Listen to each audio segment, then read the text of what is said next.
Bienvenue dans la nouvelle ère de la relation commerciale et je suis vraiment ravi d'être là aujourd'hui pour vous expliquer pourquoi aujourd'hui il est devenu indispensable de s'emparer des réseaux sociaux pour commercialiser ces produits et pourquoi il faudra, si vous êtes professionnel, commercial, indépendant, il faut vous y mettre le plus rapidement possible. Alors la première chose, c'est que on ne vend pas aujourd'hui comme on vendait hier. Le digital, Internet a complètement bouleversé la donne et les comportements d'achat. Je vous renvoie à vos propres comportements d'achat en tant que personne. Et donc, nous ne sommes plus à l'âge du vendeur, nous sommes à l'âge de l'acheteur. Alors pour ce faire, dans ce nouveau monde, les entreprises, les commerciaux, tous ceux qui ont besoin de développer leur business, de développer une activité, doivent changer leur méthode de prospection pour s'adapter aux nouveaux comportements des achats. Alors, je vais commencer juste par vous raconter mon histoire personnelle qui m'a conduit à être là devant vous aujourd'hui. Après avoir passé à peu près une vingtaine d'années dans des grands groupes, genre ST Microélectronique, Mitsubishi Electronics, Casio, à des postes divers et variés, commercial, marketing, direction commerciale, direction marketing, une expatriation au Japon, etc. J'ai décidé en 2012 de me lancer dans l'aventure entrepreneuriale et j'ai créé une agence web à cette époque-là, et une agence web donc pour aider les entreprises à se développer, à trouver des clients grâce au digital. Et je suis parti d'une feuille blanche, c'est-à-dire que j'avais pas de clients, j'avais aucun contrat, j'avais aucun client pour m'assurer un chiffre d'affaires récurrent qui m'aurait permis, d'assurer avec sérénité l'activité en début. Non, il fallait que, pour moi, la prospection était absolument vitale. J'avais besoin très rapidement, pour développer la société que je venais de créer, une petite SARL, 50 000 euros de chiffre d'affaires, de capital. Donc il fallait très rapidement trouver des prospects. Donc je me suis lancé, j'ai passé mes journées à prospecter, à chercher des potentiels acheteurs de mes prestations de conseils et de stratégie marketing. Et comment j'ai fait ? J'ai commencé par pratiquer ce que j'avais toujours pratiqué avec mes équipes commerciales dans mes différentes fonctions passées. C'est-à-dire, c'était quoi ? C'était de la prospection téléphonique, j'achetais des fichiers et je prospectais. Bonjour monsieur, bonjour madame, Philippe Burguin, dirigeant de la société Stratégie Web, etc., etc. Mon pitch commercial. J'ai acheté des fichiers d'emailing et donc je pratiquais l'emailing de masse. J'ai écumé tous les salons professionnels de l'Île-de-France, les salons de la CCI, les petits déjeuners, les BNI. Bref, j'ai fait j'ai pratiqué toutes les méthodes de prospection traditionnelles à la recherche du Graal, à la recherche du prospect providentiel. Et force de constater qu'au bout de quelques mois, la moisson était très faible. Alors j'avais réussi quand même à rentrer quelques business, mais pas suffisamment pour alimenter un début d'activité. Et là, je vous prie de croire que j'ai commencé à avoir de grosses suées froides et surtout à me demander, à avoir des inquiétudes sur la pérennité de la boîte et puis surtout à me dire, mais qu'est-ce qui se passe ? Qu'est-ce qui a changé ? Et alors là, je me suis dit, j'étais peut-être pas le meilleur prospecteur téléphonique du monde, ça je le concède. J'étais peut-être pas le meilleur serreur de main du monde dans les networking. Je peux le concevoir également. Mais là, avoir des résultats aussi faibles, c'était quand même inquiétant. Et alors, qu'est-ce que j'ai fait ? Comme je suis dans le digital, j'ai fait appel à un ami, à notre ami à tous, pas un ami physique, à un robot qui s'appelle Google.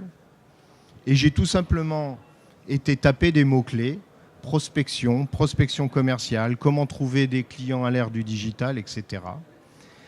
Et ce meilleur ami m'a fait sortir un terme qui était inconnu à ce moment-là en France, qui est le social selling.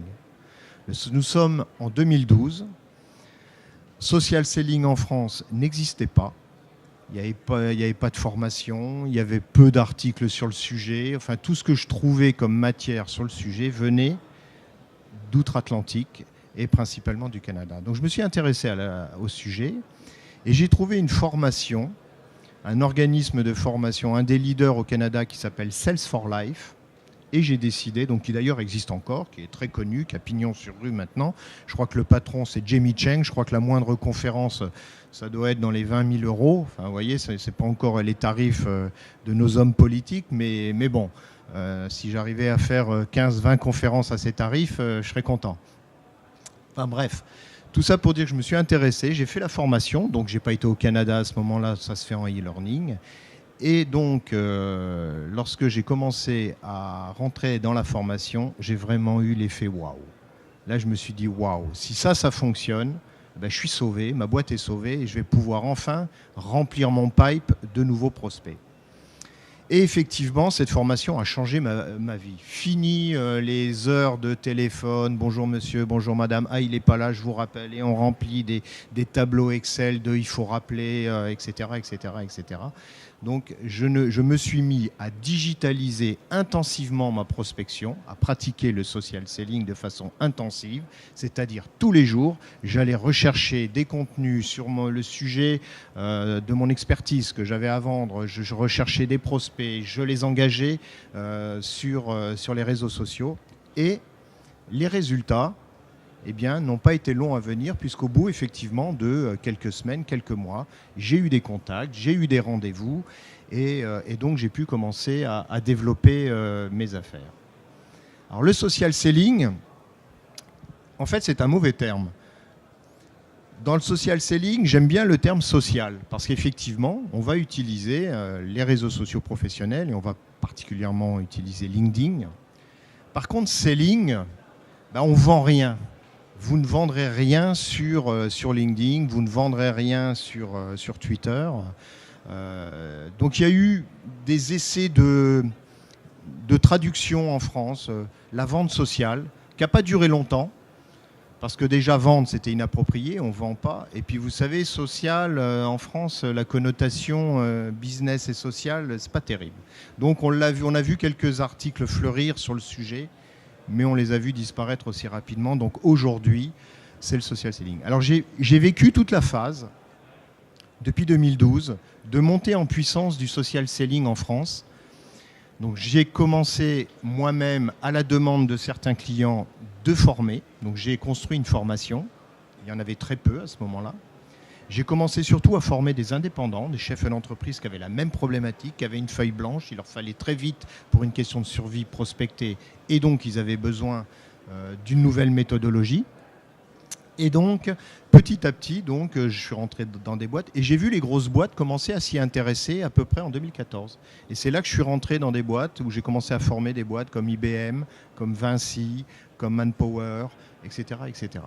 Et la vague, vraiment, je l'ai vue déferler à partir, je vous dis, de fin 2014-2015. Et alors là, maintenant, tout type d'activité. Donc au début, je formais surtout des boîtes dans l'IT, dans la technologie, dans la high-tech, parce que bien sûr, c'était les plus prompts à s'y intéresser. Mais maintenant, tout type d'activité est concerné. Je forme des entreprises dans le BTP, dans la propreté, enfin tout type d'activité. Donc voilà un peu pour l'historique et pour vous illustrer que je me suis aperçu, j'ai pris ça comme un choc. En 2012, le monde avait changé. Et pour vous illustrer ce changement de monde, donc voilà, aujourd'hui, on est donc plus de 2 personnes, 1 personne sur 2 est connectée grâce à Internet, et je fais également des formations, on peut utiliser le social selling pour le développement à l'international. Aujourd'hui, vous pouvez commencer à préparer votre marché de chez vous, de Paris, dans votre fauteuil, grâce à LinkedIn, préparer vos rendez-vous aux États-Unis, où vous voulez. Grâce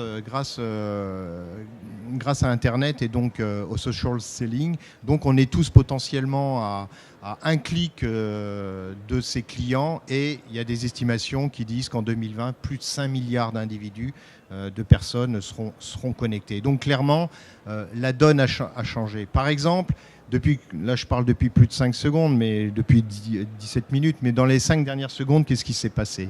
Il s'est passé que 10 personnes ont créé leur profil LinkedIn ont créé leur profil LinkedIn. Alors vous me direz, 10, c'est pas terrible, sauf que sur une semaine, c'est 1 million de personnes qui arrivent sur la nouvelle plateforme.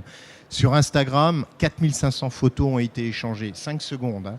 25 000 statuts sur Facebook ont été réactualisés. Sur Twitter, c'est 30 000 tweets qui ont été publiés.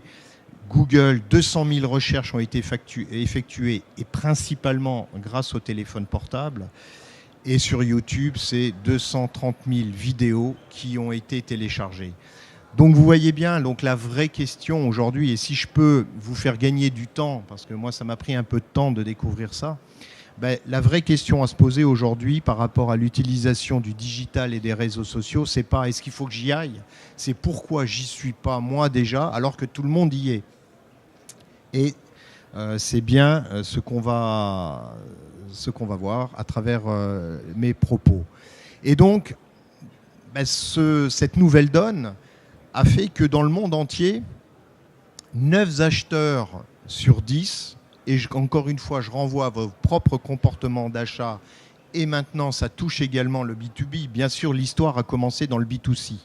Dans le B2C, le consommateur, et d'ailleurs les grandes marques, les L'Oréal, etc., ont été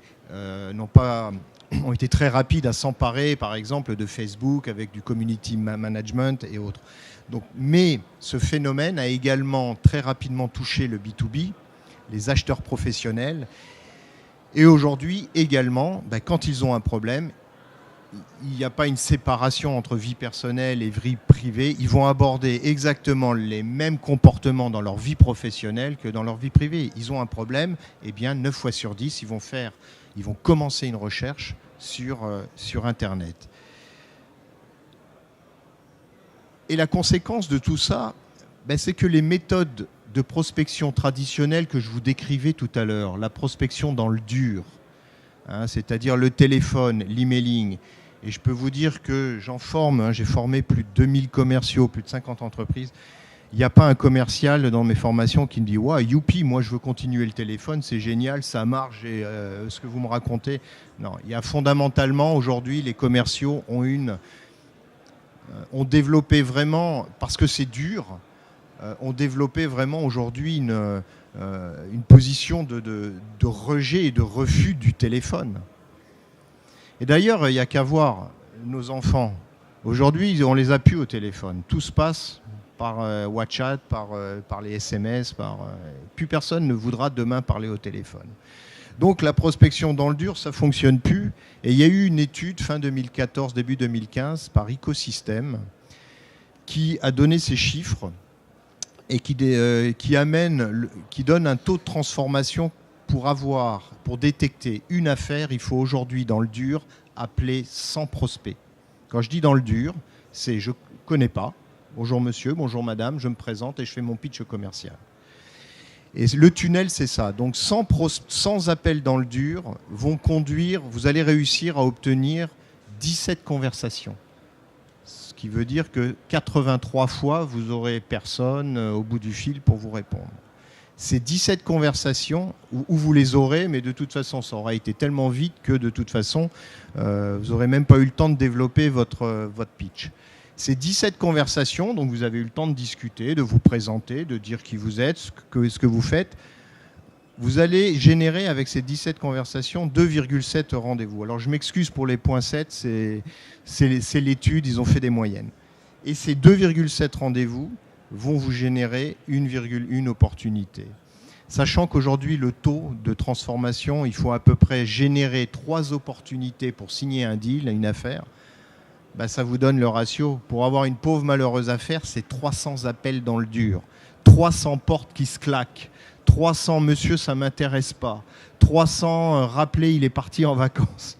Bon, et imaginez quand il faut s'y remettre, c'est pour ça que la prospection dans le dur aujourd'hui ne fonctionne plus.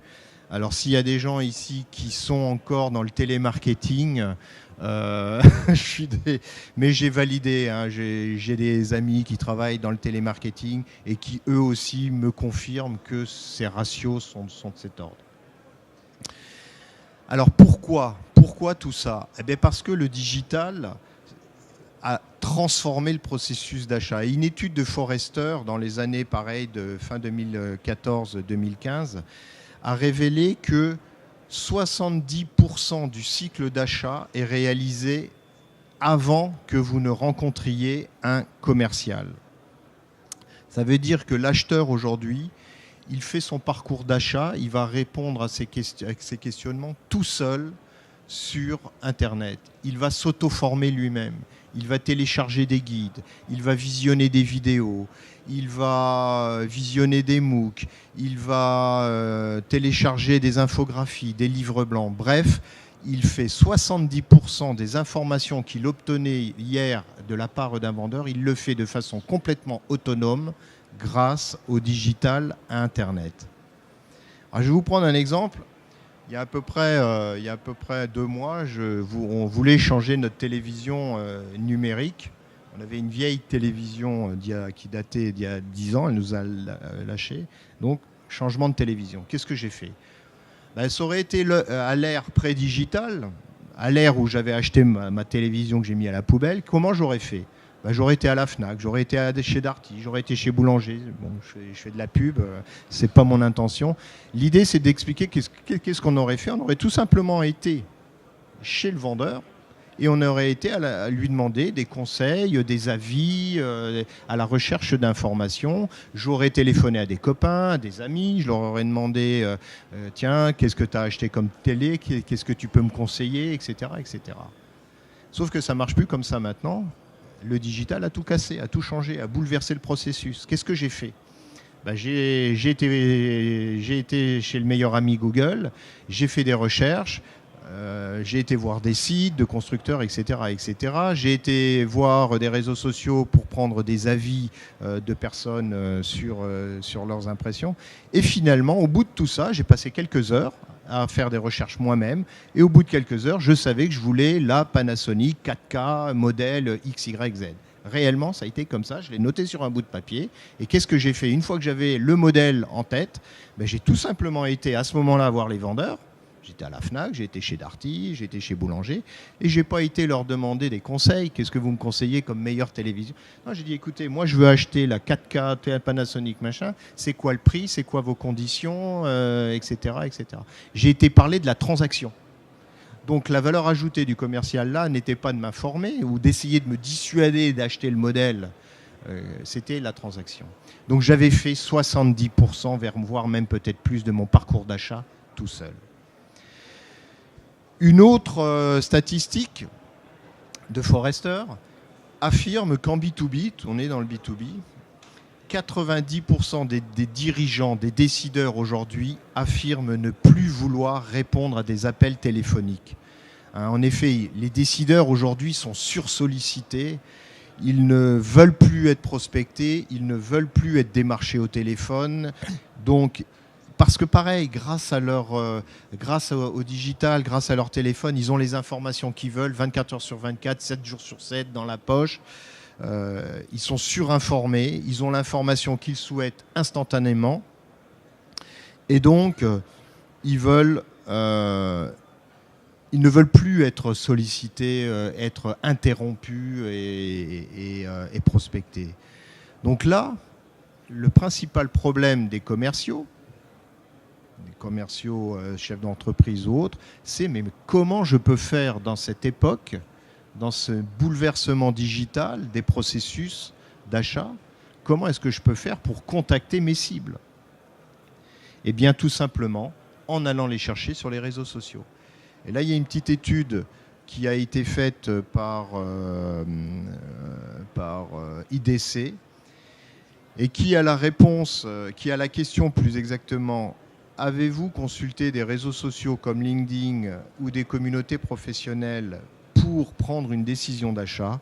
Eh bien, le résultat, donc c'était fin 2014, donc nous sommes en 2017, je ne pense pas que les choses se soient dégradées. Vous voyez que 3 acheteurs B2B sur 4 répondent effectivement qu'ils vont ils vont consulter les réseaux sociaux pour prendre de l'information lorsqu'ils ont une décision d'achat à prendre. Et qu'est-ce qu'ils vont y rechercher? Ils vont y rechercher des infos, des conseils, des bonnes pratiques. Et à la question, les contenus partagés par le fournisseur que vous avez finalement choisi pour votre achat a-t-il eu un impact significatif? Eh bien oui, 65% répondent par l'affirmative que effectivement les contenus qu'ils ont été lire sur Internet et les réseaux sociaux les ont aidés. Donc le principal enseignement à tirer de cette étude, c'est que les décideurs, les acheteurs B2B aujourd'hui, comme en B2C, préfèrent interagir avec des commerciaux qui leur ont apporté à un moment donné, à un moment opportun, l'information dont ils avaient besoin pour les aider à prendre une décision d'achat. Et donc finalement, le digital, il a contribué à déséquilibrer la relation commerciale, bien sûr en faveur de l'acheteur qui devient autonome, avec le commercial et son rôle d'influence qui est à la peine. Moi, je me souviens, lorsque j'ai commencé ma carrière de commercial dans les années 90, donc à l'ère pré-digital, à l'ère pré-Google, je me souviens des acheteurs qui organisaient des roadshows. Vous savez, ils organisaient des semaines fournisseurs. Ils invitaient les fournisseurs les uns à la suite des autres. Donc le lundi, c'était ST. Par exemple, moi, j'étais chez ST à l'époque. Le mardi, c'était Texas, etc., etc. Et chacun venait, chaque fournisseur, on venait présenter nos nouvelles offres, nos roadmaps technologiques, nos nouveaux produits, comment on voyait le marché dans 2 ans, 3 ans, etc., etc. Donc la relation commerciale était relativement équilibrée. L'acheteur n'avait pas cette autonomie que lui permet aujourd'hui le digital, tandis que le commercial, il avait l'influence grâce à l'information, parce qu'il était détenteur de l'information. Il était le passage obligé pour les acheteurs d'obtenir l'information. Aujourd'hui, le commercial n'est plus le passage obligé pour avoir l'information. Et d'ailleurs, il y a une étude, je crois, c'est toujours Forrester, oui, qui prédisait en 2025, alors c'était dans une annonce un peu choc, qui prédisait qu'en 2020, donc c'est demain, aux États-Unis, 22% des commerciaux B2B auront disparu et seront remplacés par les moteurs de recherche. Assez effrayant, hein. Donc est-ce qu'il faut dramatiser à ce point-là? Est-ce que on va, nous les commerciaux, être remplacés par Google et les robots? Ma réponse est non. Ma réponse est non parce qu'il faut dédramatiser. Malgré les algorithmes, le big data, l'intelligence artificielle, le digital, de toute façon, ne remplacera jamais l'humain, car à un moment donné, la valeur ajoutée du commercial, si c'est plus dans l'information, c'est dans la clôture. C'est dans, je vous disais tout à l'heure que de toute façon, à un moment donné, l'acheteur a besoin de parler de transactions, a besoin de parler d'informations sur comment va se passer justement la transaction commerciale, le prix, etc. Et là, ce sont des talents que les commerciaux, bien évidemment, auront toujours, sans compter l'émotionnel. Bon, je vois que de plus en plus, effectivement, on voit des robots maintenant qui ont figure de jolies jeunes filles. Mais bon, grâce à l'intelligence artificielle, pour l'instant, elles ne remplaceront pas encore le côté humain et émotionnel. Donc, finalement, les réseaux sociaux, c'est pas une révolution, elles s'inscrivent dans une évolution naturelle des différentes techniques de vente. Et sur ces slides, je vous ai mis les différentes techniques de vente, qui étaient, on a commencé par le porte-à-porte, ensuite on envoyait des prospectus, on faisait de la pub et de l'affichage à partir des années 50 grâce à la télé. Ensuite, sont arrivés le téléphone, le fax, l'email. Et les réseaux sociaux, finalement, sont la dernière technologie du moment. Et j'ai une autre anecdote à ce sujet, c'est du vécu. Dans les années 92, donc j'étais jeune commercial chez ST Microélectronique et on était sur un plateau commercial. Et juste en face de moi, j'avais un commercial qui avait une soixantaine d'années. D'ailleurs, il est parti à la retraite quelques temps après mon arrivée, Jacques. Et Jacques, nous on était tous là, les jeunes commerciaux, à envoyer des mails à nos clients en interne, etc., etc. Et Jacques, on ne le voyait jamais assis à son bureau à envoyer des mails. Et un jour au café, je vais le voir, et c'est du vécu. Et je lui dis, mais Jacques, tu réponds jamais à tes mails ou tu n'envoies jamais un mail à tes clients? Et Jacques de me répondre, écoute Philippe, je ne sais pas ce que c'est un mail, je ne sais pas m'utiliser intranet, je ne sais pas. Et de m'expliquer que lui, donc il avait 60 balais, de m'expliquer que lui, quand il avait commencé le commerce 30 ans avant, donc on est dans les années 90, ça veut dire qu'il est en train de me raconter ce qu'il faisait dans les années 60. Ben, le commercial, dans les années 60, se passait, il m'expliquait, au rythme du courrier. Ses clients lui envoyaient les devis par courrier.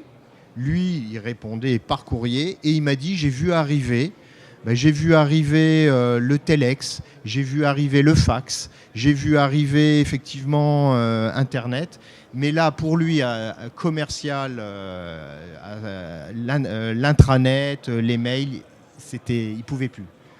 Donc voilà, et c'est exactement ce qui se passe avec les réseaux sociaux. C'est une évolution naturelle des technologies utilisables pour prospecter et pour engager la conversation avec ses prospects potentiels. Et donc, comment on fait ça? Comment on va utiliser ces réseaux sociaux? Eh bien, tout simplement, je vous ai dit que l'idée du digital, c'est que ça avait déséquilibré la relation commerciale. Ben, ça va permettre, les réseaux sociaux, le social selling, de redonner du pouvoir au commercial et en particulier d'influencer à nouveau sur le processus d'achat de vos acheteurs. Tout acheteur, nous sommes tous des acheteurs, on passe par 3 phases. On passe par la phase de prise de conscience, de découverte d'un problème. J'ai un problème, je veux le résoudre. La deuxième étape, c'est donc la recherche de solutions, évaluation des solutions. La troisième étape, c'est bien sûr, une fois qu'on a choisi une solution, c'est on cherche un vendeur. Eh bien, à chacune de ces étapes, on va chercher des informations de nature différente. Lorsqu'on est sur le problème, on va rechercher des informations très générales. Moi, quand j'ai commencé à chercher mes informations sur la télé, j'ai commencé à interroger les nouvelles technologies de télévision, etc., etc. C'était de l'information générale. Ensuite, une fois que j'avais fait une première présélection, j'ai commencé à évaluer des solutions. Et ensuite, j'ai été voir des vendeurs et j'en ai choisi un. Et finalement, à chaque étape, le commercial va pouvoir se réintroduire dans le cycle d'achat. Et si on introduit la courbe sur ce processus d'achat, la courbe d'utilisation du web par l'acheteur. Donc vous avez à gauche l'acheteur, à droite le commercial. Et la courbe représente l'utilisation qu'il va faire du web pendant tout son processus d'achat. Et vous voyez que pendant les 2/3 du processus, c'est-à-dire pratiquement pendant la phase de découverte et la phase d'évaluation, il va gravir cette courbe. C'est-à-dire l'utilisation du web va devenir prépondérant et à ce moment-là, il ne veut pas voir un commercial. Il n'a pas du tout envie d'être démarché. Mais vos acheteurs dans le B2B, c'est pareil. Pendant toute cette courbe, pendant toute cette ascension, ils n'ont pas envie de parler à un commercial. Par contre, lorsqu'il arrivera en choix, en phase de décision finale, eh bien là, il aura besoin de parler à un commercial. Donc la vraie question... Vous voyez que pendant les 2/3 du parcours, le commercial, l'acheteur ne veut pas parler au commercial. Alors la vraie question pour le commercial, c'est mais comment je vais me rendre visible de cet acheteur potentiel? Comment je vais attirer son attention? Comment je vais pouvoir lui parler? Comment je vais pouvoir le prospecter? Eh bien, c'est ça le social selling. Le social selling, ça va être de se réintroduire grâce à des contenus, grâce aux différents types de contenus dont a besoin l'acheteur pour s'informer, pour progresser dans sa décision d'achat, et ceci en le diffusant sur les réseaux sociaux comme LinkedIn. Et vous allez voir qu'en faisant ceci, Au fil du temps, l'acheteur va déjà commencer à percevoir le commercial comme étant quelqu'un qui lui apporte de la valeur ajoutée, qui lui apporte de l'information de qualité.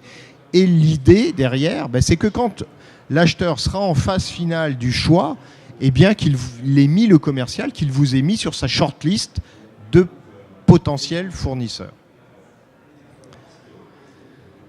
Donc finalement, voyons en quoi maintenant consiste ce social selling. Jusqu'à présent, je vous ai expliqué le pourquoi, le monde a changé, le digital, l'Internet, les réseaux sociaux. Ça a bouleversé complètement les comportements d'achat, ça a déséquilibré la relation commerciale, qu'il fallait donc utiliser les moyens technologiques actuels et donc les réseaux sociaux pour aller parler à ces acheteurs potentiels, pour vous rendre visible et pour qu'ils vous repèrent comme étant un potentiel fournisseur.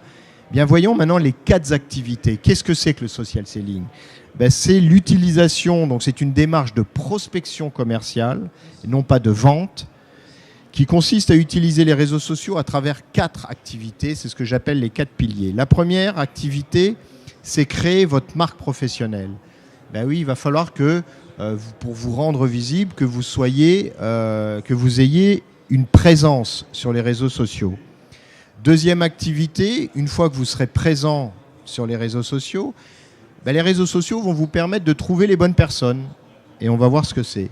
Troisième activité, une fois que vous aurez trouvé les bonnes personnes, c'est-à-dire vos prospects, qu'est-ce qu'on fait avec eux ? Est-ce qu'on fait un pitch commercial comme au téléphone ou comme quand on envoie un mail de prospection ? Bonjour, je pense que vous auriez besoin de tel produit, etc., etc. Non. On va rechercher à engager la conversation en échangeant des informations et non pas en leur assénant un pitch commercial. Ne pas essayer d'entrer directement en relation, dans une relation commerciale. Monsieur, je voudrais vous parler de ma nouvelle solution, etc., etc. Et puis enfin, 4e activité, ce n'est pas du one-shot. On est bien dans le social. On va essayer de créer un processus qui fasse que, comme les processus de prospection au téléphone, le social selling, la prise de parole sur les réseaux sociaux, ce n'est pas du one-shot, ça s'inscrit dans la durée pour instaurer la confiance, être perçu comme un professionnel crédible et digne de confiance. Alors voyons, première activité, il faudra que vous créez votre marque professionnelle. Les gens achètent à des gens, et ça que le digital n'a rien changé. Les gens achètent à des gens en qui ils ont confiance. Et d'ailleurs, le premier réseau social, la première place sociale qui a préexisté au digital, c'est la place de marché. La place de marché à l'Antiquité, au Moyen-Âge, c'était un réseau social. On venait y faire ses courses, on se rendait chez le maraîcher en qui on avait confiance, le maraîcher avec qui on avait développé cette confiance au fil du temps parce qu'on avait apprécié ses produits, on avait apprécié ses conseils, on avait apprécié son sourire, on avait apprécié la façon dont il nous parlait, et au fil du temps, on allait en permanence chez ce maraîcher. Donc la confiance sur les réseaux sociaux, c'est pareil. Il faudra que vous l'instauriez grâce à votre profil social. Donc il faut soigner votre profil, il faudra optimiser votre profil. Alors LinkedIn, pourquoi ? LinkedIn aujourd'hui, c'est devenu le premier réseau social professionnel au monde. Plus de 500 millions de membres, 12 millions en France, 2 millions de groupes de discussion. C'est la plus grande base de données de contacts professionnels au monde. Alors, votre profil sera très important. Donc, il faudra, la première chose, y porter une intention toute particulière, car il est destiné à être vu par vos acheteurs et vos prospects. Il est destiné à convaincre. Donc, par exemple, sur LinkedIn, on va y mettre une photo professionnelle. On ne va pas mettre un selfie avec son chat ou la photo de ses dernières vacances. Vous n'iriez pas en visite client en tongs avec vos lunettes de soleil et en short. Sur un réseau social professionnel comme LinkedIn, on met une photo professionnelle. Donc, votre profil devra comporter une photo professionnelle. Vous devrez également prendre soin de votre titre. Le titre, c'est ce qu'il y a juste sous votre photo et sous votre nom. Évitez de mettre un titre CV, genre ingénieur commercial chez XYZ. Le titre, c'est la première chose que verront vos visiteurs. Il faut que vous y mettiez votre valeur ajoutée. Je vous accompagne dans la maîtrise des réseaux sociaux.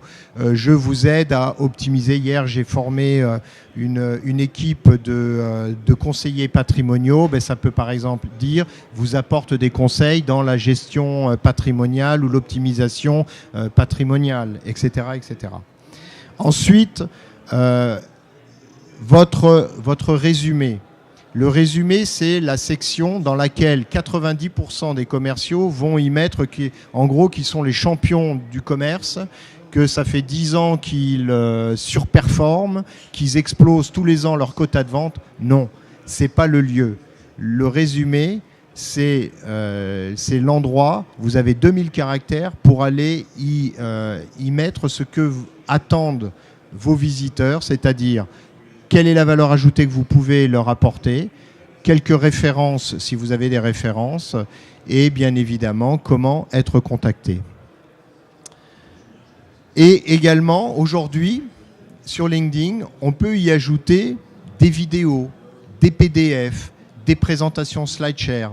Bref, faites de votre profil LinkedIn un espace média.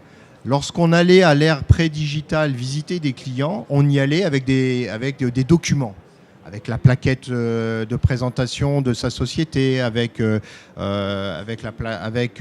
fiches produits, etc., etc. Aujourd'hui, ce genre de plaquettes, ben, vous pouvez les digitaliser en les incluant sur votre profil LinkedIn. Donc, de la même façon qu'avant, votre prospect, ben, vous lui laissiez quelque chose en main. Aujourd'hui, lorsqu'il va visiter votre profil LinkedIn, il peut aller visiter la plaquette de votre société, il peut visionner une vidéo, il peut avoir accès à un livre blanc que vous avez écrit. Donc, cela contribue à créer votre image professionnelle, à faire de vous un professionnel crédible. Deuxième activité, trouver les bonnes personnes. Alors les bonnes personnes, c'est trouver Charlie. Charlie, c'est votre prospect là, qui est noyé dans la foule. Vous ne savez pas où il est, mais vous savez qu'il existe. Eh bien, LinkedIn, il vous permet de trouver Charlie. Car aujourd'hui, grâce à ces différentes fonctionnalités, vous allez pouvoir demander à être mis en relation avec des décideurs grâce à votre réseau relationnel. Ainsi, ça va vous permettre de vous référer de connaissances de gens qui vous font déjà confiance. Rappelez-vous la place de marché. Bonjour monsieur, je viens vous voir parce qu'un tel, ça fait 10 ans qu'il vient acheter vos produits, ces produits chez vous et il m'en a parlé du produit. Sur LinkedIn, on peut faire des demandes de mise en relation. Tirer parti des nombreuses filtres de recherche, des différentes options de recherche. Il y a 9 options de recherche sur LinkedIn qui vous permettent de paramétrer vos recherches. Alors, il y a les mots-clés, les secteurs d'activité. Si je recherche dans le domaine de l'agroalimentaire, dans le domaine du retail, dans le domaine, je peux le paramétrer. Le secteur géographique, c'est ce que je vous disais tout à l'heure. Aujourd'hui, je recherche des clients aux États-Unis.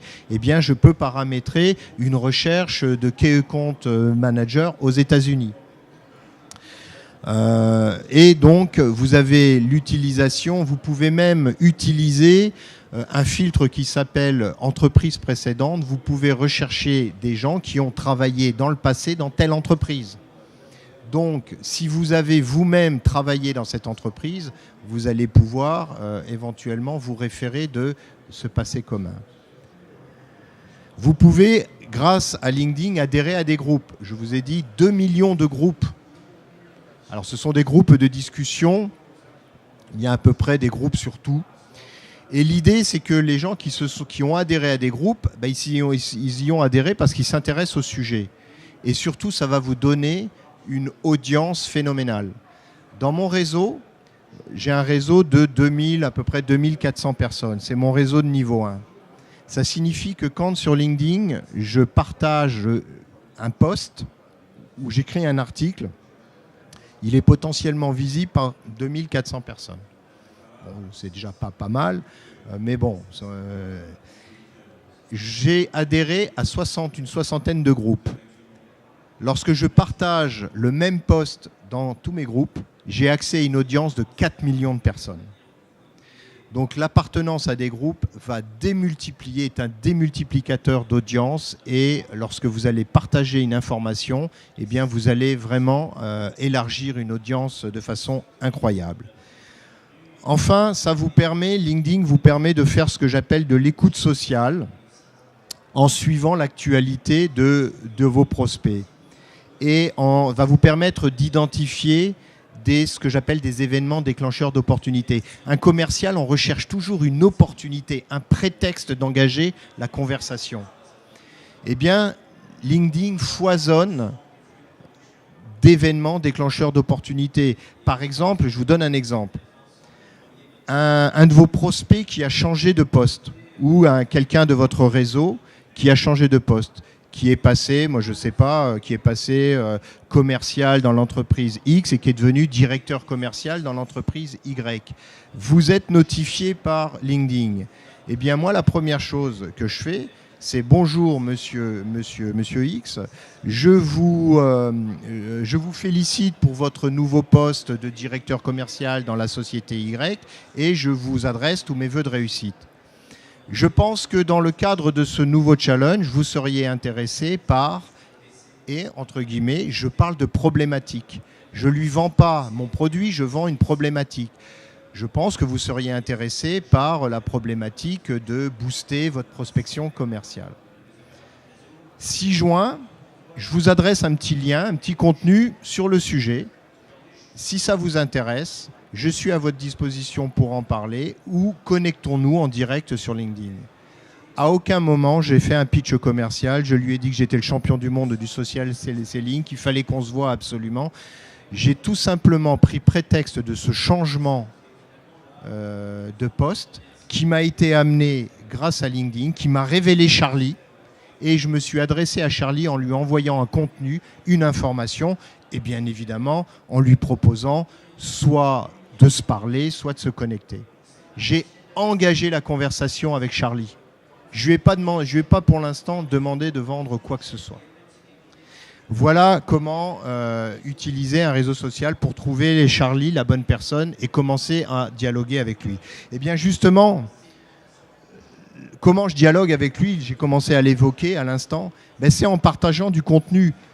Le contenu est roi sur les réseaux sociaux. Et d'ailleurs, songez-y, sans contenu, sans information, Internet n'existerait pas. Internet aurait 0 valeur.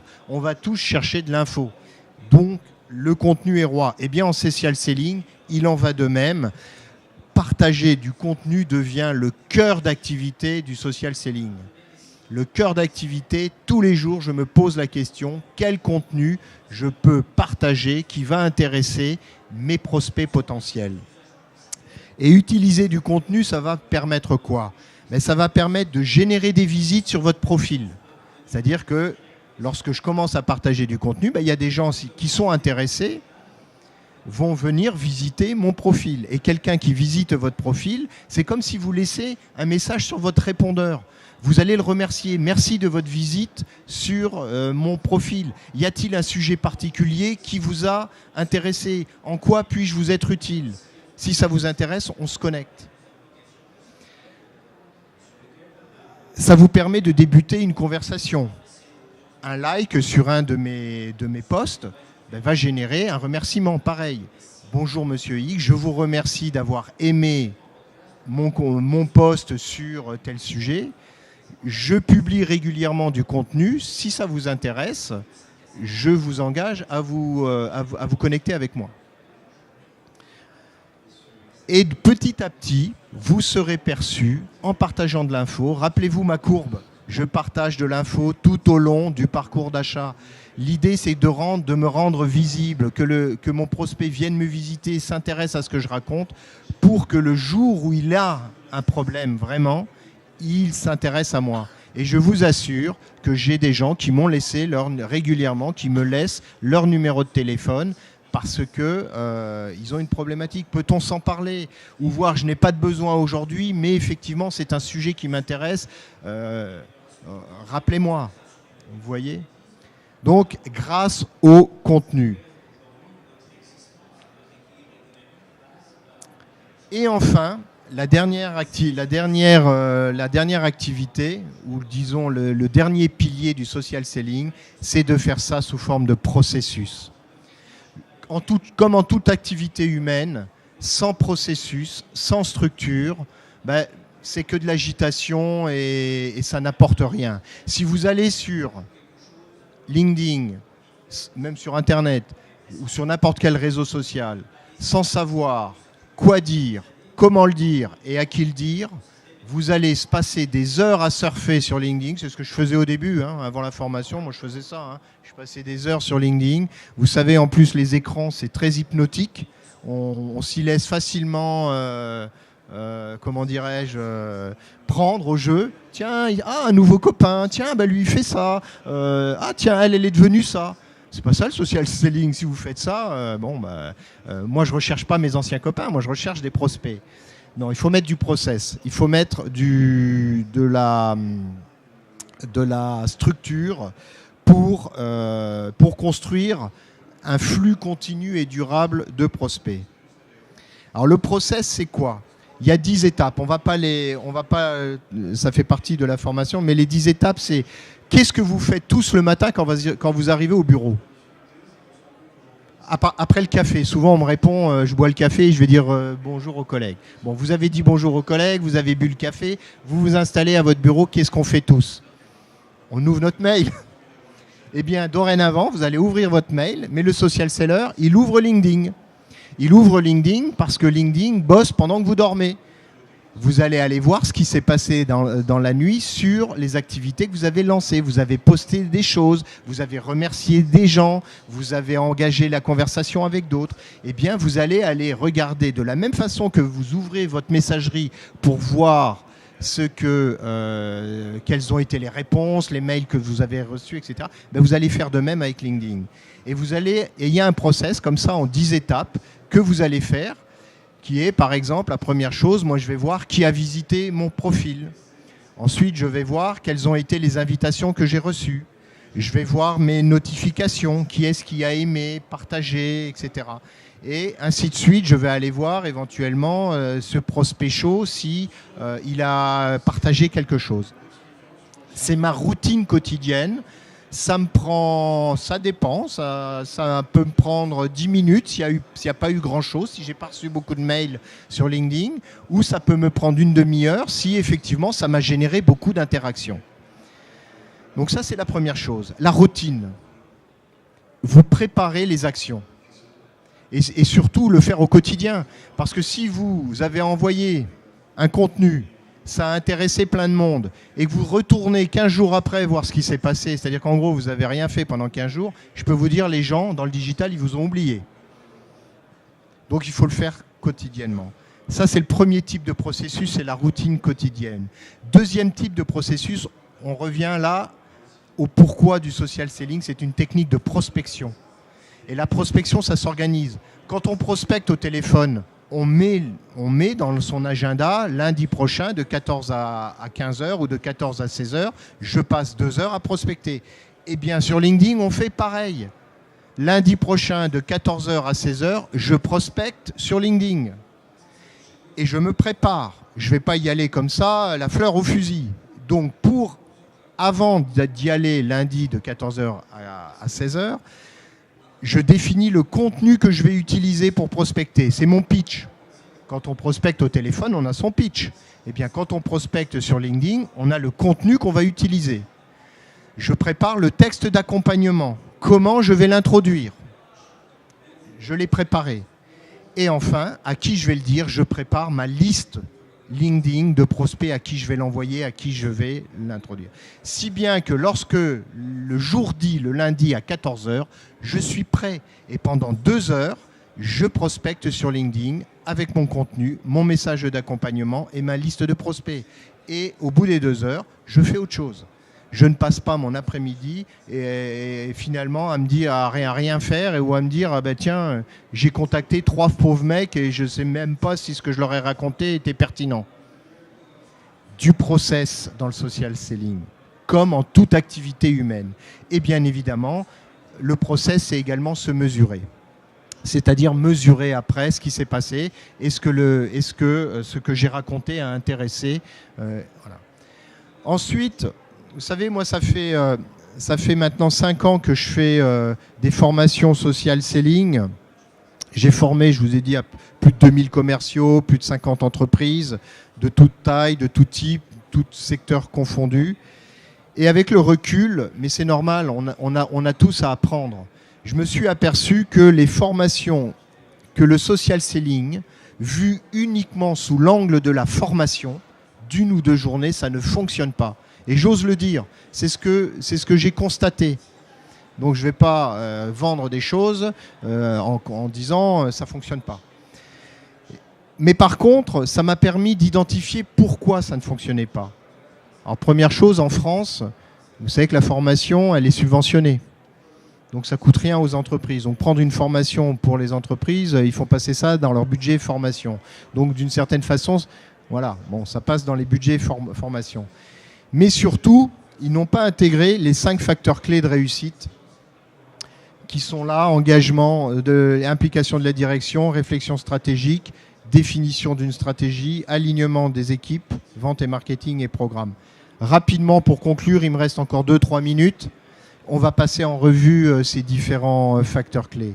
Mais réellement, un projet de social selling doit être vu comme un projet de transformation digitale des équipes, vente, marketing et managériale de la boîte.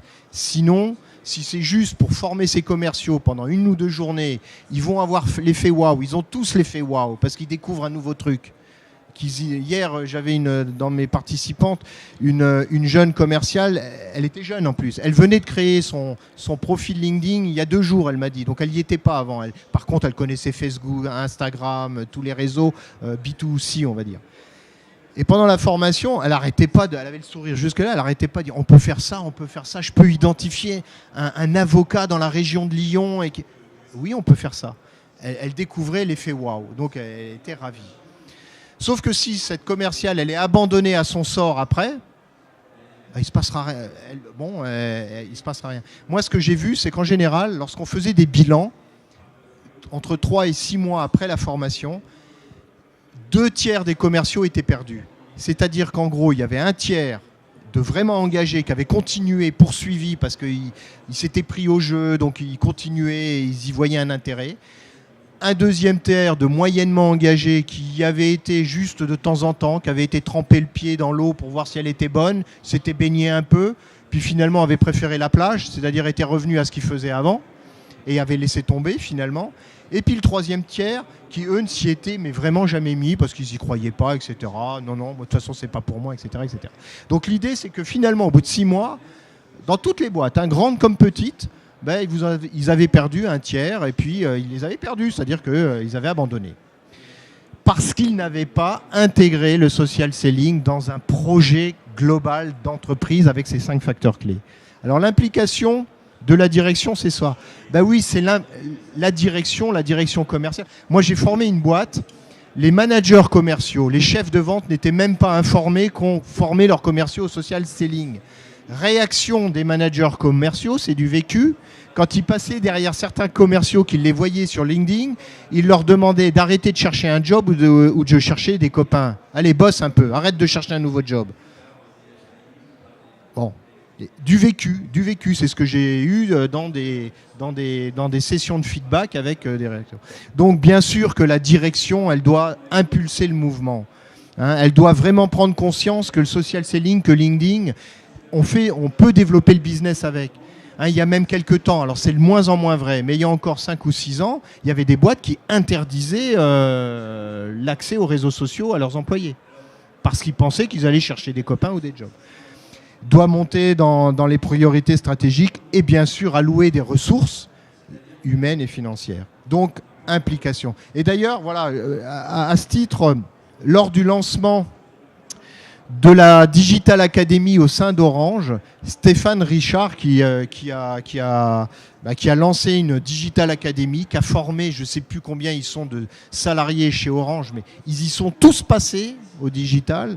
Et voilà ce qu'il disait: pour relever le défi de faire d'Orange le premier opérateur de l'ère Internet, il faut que la digitalisation de notre groupe soit totale. Voilà un exemple d'implication au sommet. Je peux vous dire que quand le patron il dit ça, ça déploie derrière. Deuxièmement, réflexion stratégique en amont. Eh bien oui, pour opérer une profonde remise en question et une dynamique, il faut que ça parte d'une stratégie en amont. Trop souvent, les entreprises, dans le cadre d'une formation, parce que c'est une nouvelle technique pour les commerciaux, donc on va leur faire la formation. Non, mais il n'y a pas de stratégie, il n'y a rien, ça repose sur rien, et donc il n'y a pas de cohérence. Donc c'est par exemple déjà commencer par faire un audit de maturité digitale. Pour transformer quelque chose, il faut déjà savoir d'où on part. Donc on audite, on regarde où en sont nos équipes du digital. Le digital, aujourd'hui, on sait que ça fait peur, on n'y est pas tous, on n'a pas tous le même niveau. Deuxièmement, c'est définir ses objectifs.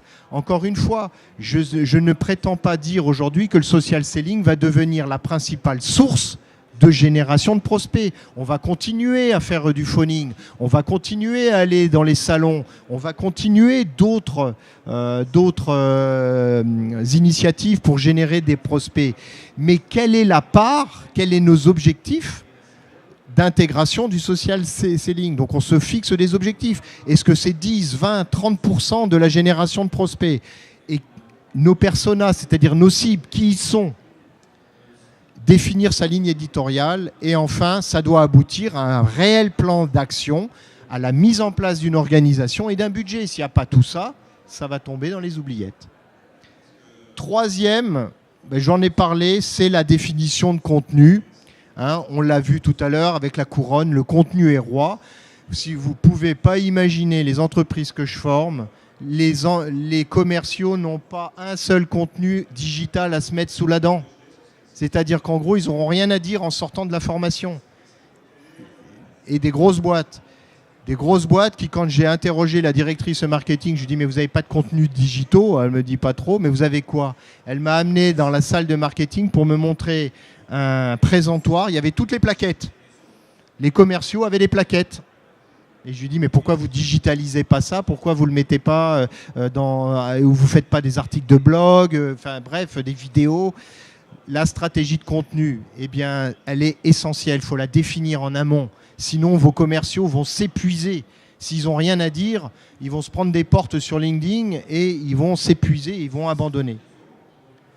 Enfin, troisièmement, et c'est dans la continuité, là enfin, moi j'ai été directeur marketing, j'ai été directeur commercial, j'ai vécu les sempiternelles luttes entre les commerciaux et les marketing. Là, c'est l'occasion de bosser ensemble, et c'est ce qu'on appelle le S-marketing. L'idée, c'est que vraiment, ils travaillent ensemble pour définir le plan de contenu. Les commerciaux, qu'est-ce qu'ils ont? Ils ont la réalité terrain.